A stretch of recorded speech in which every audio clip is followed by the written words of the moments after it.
નમસ્કાર વિદ્યાર્થી મિત્રો, હું સાગર કાછડિયા વેદ ડિજિટલ એજ્યુકેશનમાં આપ સર્વે વિદ્યાર્થી મિત્રોનું હાર્દિક સ્વાગત કરું છું. આજે આપણે વાત કરીશું ધોરણ 10.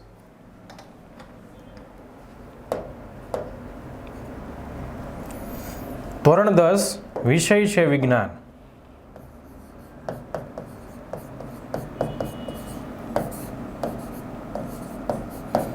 જેનું ચેપ્ટર નંબર 1 અને ચેપ્ટર નંબર 1ની પ્રવૃત્તિ નંબર આપણે 9ની ચર્ચા કરવાની છે. એનો હેતુ કંઈક એવો છે કે લોખંડની ખીલ્લી, લોખંડ એટલે Fe ની ખીલ્લીનું કોપર એટલે Cu અને સલ્ફેટ એટલે SO4, એકનો વીજભાર +2 એકનો -2 એટલે મેં સીધું લખી નાખ્યું છે કે લોખંડની ખીલ્લી અને કોપર સલ્ફેટના દ્રાવણ વચ્ચે થતી પ્રક્રિયાને સમજવી. તો સૌપ્રથમ શું કરવાનું છે કે કાચ પેપરની મદદથી સાફ કરેલી આયનની 3 ખીલી લેવાની છે. 2 કસનળી A અને B લખો. પ્રત્યેક કસનળીમાં 10 મિલી કોપર સલ્ફેટનું દ્રાવણ નાખો. 3 ખીલી લેવાની છે કાચ પેપરની મદદથી ઘસેલી. શું કામ કાચ પેપરની મદદથી ઘસવાની વાત કરું છું કે ખીલીની ઉપર કાટ લાગી ગયેલો હોય તો કાટને દૂર કરવાનો છે અને પછી આપણે લોખંડ એટલે કે આયનને વાપરવાનું છે, એટલે કાચ પેપરની મદદથી ઘસેલી હોવી જોઈએ. હવે શું કરવાનું છે? 10 મિલી કોપર સલ્ફેટનું દ્રાવણ. તો જુઓ, આ કસનળી છે, કોપર સલ્ફેટનું દ્રાવણ લીધેલું છે, અંદર કોણ નાખેલી છે? લોખંડની ખીલ્લી. ચાલો, આકૃતિમાં દર્શાવ્યા મુજબ લોખંડની ખીલ્લીને દોરીથી બાંધી 20 મિનિટ સુધી કોપર સલ્ફેટના દ્રાવણમાં ડુબાડી રાખવાની છે. આ રીતે દોરીથી એને શું કરવાની છે? આપણે બાંધીને દ્રાવણમાં કેટલા મિનિટ ડુબાડવાની છે? 20 મિનિટ સુધી ડુબાડવાની છે. હવે શું થાય છે? 20 મિનિટ પછી ખીલ્લીને દ્રાવણમાંથી બહાર કાઢવાની છે. બંને ખીલ્લીના રંગની તુલના બહાર રાખેલી, અંદર જે ડુબાડેલી ખીલ્લી એનો રંગ અને બહાર રાખેલી ખીલ્લીનો રંગ બેની આપણે સરખામણી કરવાની છે. તો જુઓ શું થાય છે. કોપર સલ્ફેટના દ્રાવણના રંગની તીવ્રતાની સરખામણી કરવા આપણને શું લાગે છે? આ લોખંડની ખીલ્લી છે. આ કઈ છે? કે કોપર સલ્ફેટના દ્રાવણમાંથી બહાર કાઢેલી લોખંડની ખીલ્લી. જુઓ, અને આ આકૃતિ કોની? કોપર સલ્ફેટનું દ્રાવણ A. હવે આ આકૃતિ કોની છે? કે પ્રક્રિયા દરમિયાન પ્રક્રિયા મિશ્રણ કસનળી B છે. ચાલો, ઉપરોક્ત પ્રવૃત્તિ પરથી આપણને અવલોકન જે જણાય છે એની ઉપરથી આપણે પ્રશ્નોના જવાબ આપીશું. તો પહેલો સવાલ છે કે આયનની ખીલીને કોપર સલ્ફેટના દ્રાવણમાં મૂકતા એ કેવા રંગની બને છે? તો આયનની ખીલી કેવા રંગની બને? કથ્થાઈ રંગની, જે તમે આગળ નિહાળી શકો છો. અહીંયા તમે જોઈ શકો છો કેવા રંગની બની ગઈ? કથ્થાઈ રંગની બની ગઈ છે. ત્યારબાદ સવાલ નંબર 2, પ્રયોગ દરમિયાન કોપર સલ્ફેટના દ્રાવણનો ભૂરો રંગ કેવો બનશે? તો કોપર સલ્ફેટના દ્રાવણનો ભૂરો રંગ કેવો બને છે? આછો લીલા રંગનો બને છે. ત્રીજો સવાલ, આયનની ખીલીને કોપર સલ્ફેટના દ્રાવણમાં ડુબાડતા કઈ પ્રક્રિયા થાય છે? ચલો, આયન Fe કોપર સલ્ફેટનું દ્રાવણ ડુબાડો તો શું થાય?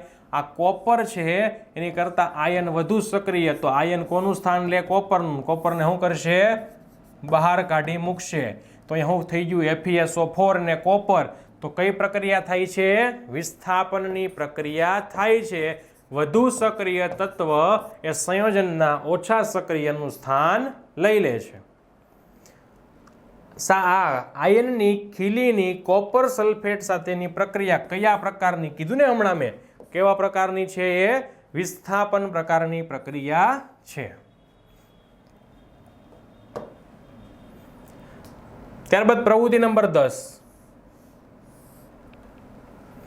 ચલો, હેતુ શું છે? Barium chloride. મિત્રો, બેરિયમ ક્લોરાઇડ એટલે તો બેરિયમ ક્લોરાઇડ, જેમાં બેરિયમ એટલે શું થાય છે? Ba. ક્લોરાઇડ એટલે Cl. બેરિયમનો વીજભાર +2, ક્લોરીનનો -2, Ba એટલે એક વાર ગુણાકાર, ક્લોરીનને 2 વાર, BaCl2. એની પ્રક્રિયા સોડિયમ સલ્ફેટ,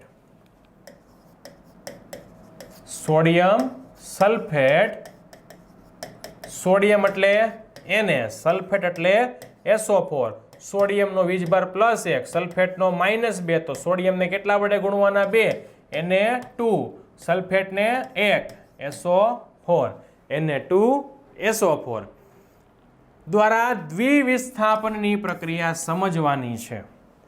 ચલો, પેલું છે કે એક કસનળીમાં આશરે 3 મિલી જેટલો બેરિયમ ક્લોરાઇડનું દ્રાવણ લેવાનું છે. આ એક પેલી કસનળી હાથમાં પકડેલી છે, એમાં કોનું દ્રાવણ લીધું છે? બેરિયમ ક્લોરાઇડનું. હવે બીજી કસનળી જેમાં 3 મિલી કોનું દ્રાવણ લેવાનું? સોડિયમ સલ્ફેટનું. આ જે બીજી કસનળી છે એમાં સોડિયમ સલ્ફેટનું દ્રાવણ લીધું છે. પેલી કસનળી જે હાથમાં પકડી હતી બેરિયમ ક્લોરાઇડની, એમાં સોડિયમ સલ્ફેટવાળી કસનળીની મદદથી આ સોડિયમ સલ્ફેટને ક્યાં નાખવાનો છે? બેરિયમ ક્લોરાઇડવાળી કસનળીમાં. એટલે શું થાય? હવે બેરિયમ ક્લોરાઇડ સોડિયમ સલ્ફેટ મિશ્ર થાય છે અને આપણે છે અવલોકનને આધારે પ્રશ્નના જવાબ આપવાના છે. પહેલો સવાલ કે સોડિયમ સલ્ફેટ અને બેરિયમ ક્લોરાઇડનો રંગ કેવો છે? તો કે એ રંગવિહીન છે. કેવું છે? રંગવિહીન છે. બીજો સવાલ, સોડિયમ સલ્ફેટ બેરિયમ ક્લોરાઇડને ભેગા કરતા શેના અવક્ષેપ મળે છે? અને અવક્ષેપનો રંગ જણાવો. તો આ અવક્ષેપ એટલે કે જે આ બેરિયમ ક્લોરાઇડ સોડિયમ સલ્ફેટને ભેગા કરો છો એટલે BaSO4 બેરિયમ સલ્ફેટના તમને અવક્ષેપ મળે છે. અને આ અવક્ષેપનો રંગ કેવો છે? તો કે સફેદ રંગના તમને અવક્ષેપ મળે છે, જે તમે અહીંયા જોઈ શકો છો. આ કોના છે? બેરિયમ સલ્ફેટના અવક્ષેપ છે. સવાલ number 3, barium chloride sodium sulphate વચ્ચેની સમતોલિત પ્રક્રિયા જણાવો. ચલો, બેરિયમ ક્લોરાઇડ સોડિયમ સલ્ફેટ આપણે સમતોલિત પ્રક્રિયા, barium chloride BaCl2, sodium sulphate Na2SO4 શું બને છે? તો બેરિયમની પાસે ક્લોરીન કોને આપે? Na ને, અને સલ્ફેટમાં SO4 ક્યાં આવે? Ba પાસે. તો શું બને છે? BaSO4 plus NaCl. ચલો સમતોલિત કરીએ. Oxygen 4, oxygen 4, sulphur 1, sulphur 1, sodium 2, તો અહીંયા 2, તો ક્લોરીન પણ 2 થઈ ગયા, ક્લોરીન 2, બેરિયમ 1, બેરિયમ 1. આ પ્રક્રિયા તમારી કેવી થઈ ગઈ? સમતોલિત પ્રક્રિયા થઈ ગઈ. ચોથું, બેરિયમ ક્લોરાઇડ સોડિયમ સલ્ફેટ વચ્ચે થતી પ્રક્રિયા કયા પ્રકારની પ્રક્રિયા છે? તો હમણાં જ કીધું, આ બેરિયમ છે એની પાસે રહેલો ક્લોરીન કોને આપશે? એને બદલામાં શું આપશે? સલ્ફેટ બેરિયમને. તો 2 વાર શું થાય છે? વિસ્થાપન થાય છે, આપલે થાય છે. તો આ પ્રક્રિયા કેવી છે? દ્વિવિસ્થાપન પ્રક્રિયા છે. કેવી છે? આ પ્રક્રિયા એ દ્વિવિસ્થાપન પ્રક્રિયા છે. ત્યારબાદ પ્રવૃત્તિ નંબર 11,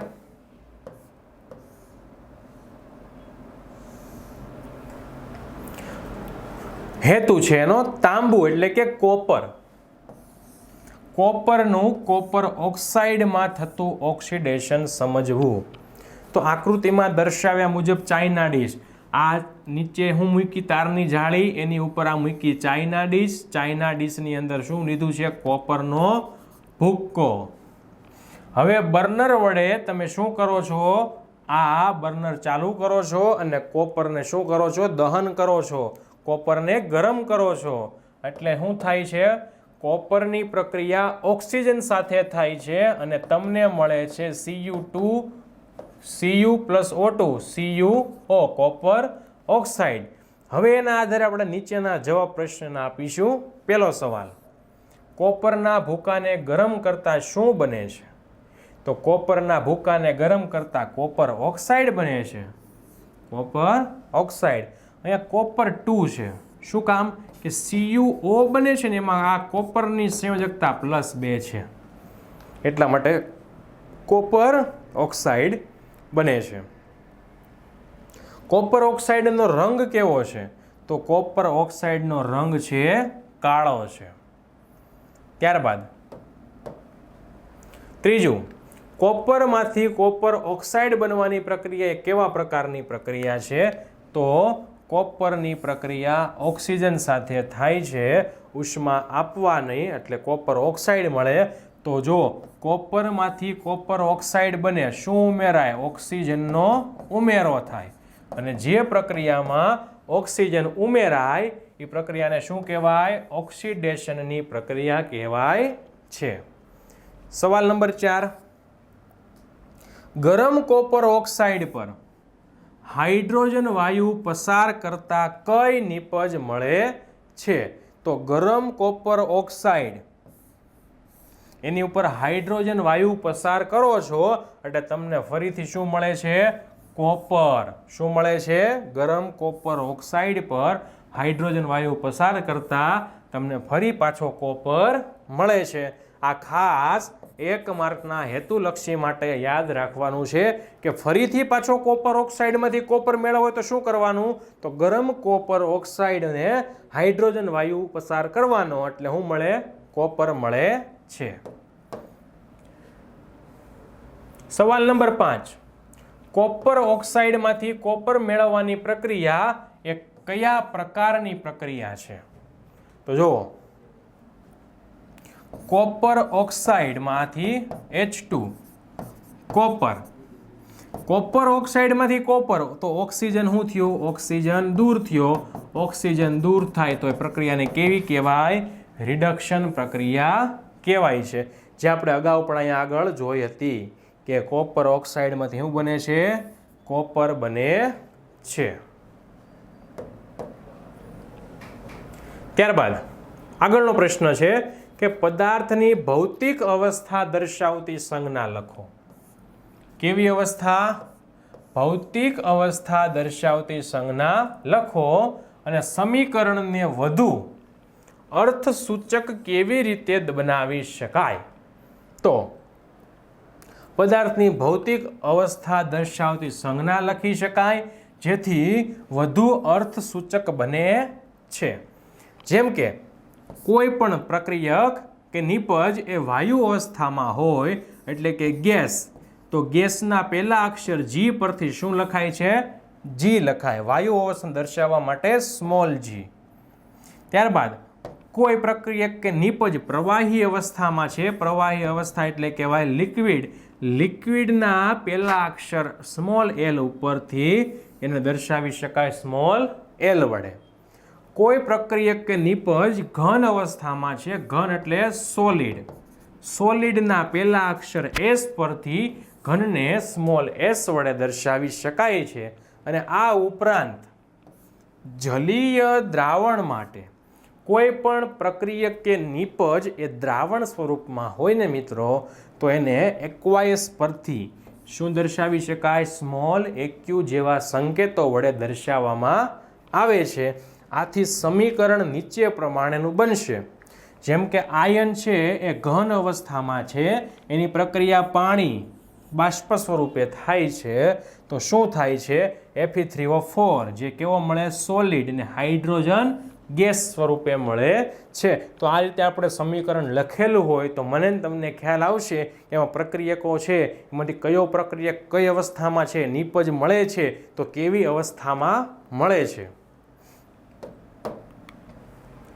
ઘણી વખત પ્રક્રિયાની પરિસ્થિતિઓ જેવી કે તાપમાન, દબાણ, ઉદ્દીપક વગેરેને તીરની ઉપર અથવા નીચે લખવામાં આવે છે. જેમ કે કાર્બન મોનોક્સાઇડ પ્લસ હાઇડ્રોજન, આ બંને કેવા છે? ગેસ.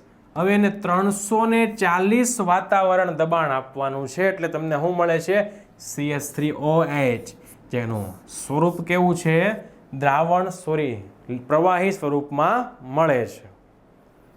બીજી પ્રક્રિયા કાર્બન ડાયોક્સાઇડ દ્રાવણ સ્વરૂપમાં છે, એની પ્રક્રિયા પાણી સાથે થાય છે.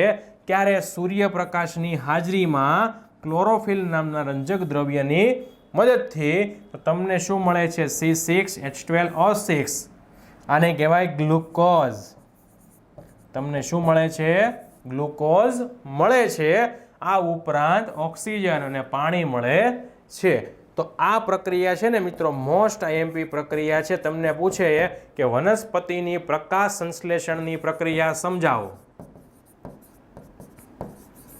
વનસ્પતિની પ્રકાશ સંશ્લેષણની પ્રક્રિયા તો તમારે આ પ્રક્રિયા છે એ લખવાની રહેશે તો અહીંયા જો તીરની ઉપર કે નીચે તમે ઉદ્દીપક વાપરો છો કે તાપમાન આપો છો કે દબાણ આપો છો એને ક્યાં દર્શાવવું પડે ફરજિયાત તીરની ઉપર અથવા તો નીચે તો આ સાથે આપણું પ્રથમ ચેપ્ટર છે થિયરી અહીંયા થાય છે પૂર્ણ ફરીથી મળીશું નવા વિડીયોમાં અસ્તુ જય હિન્દ જય ભારત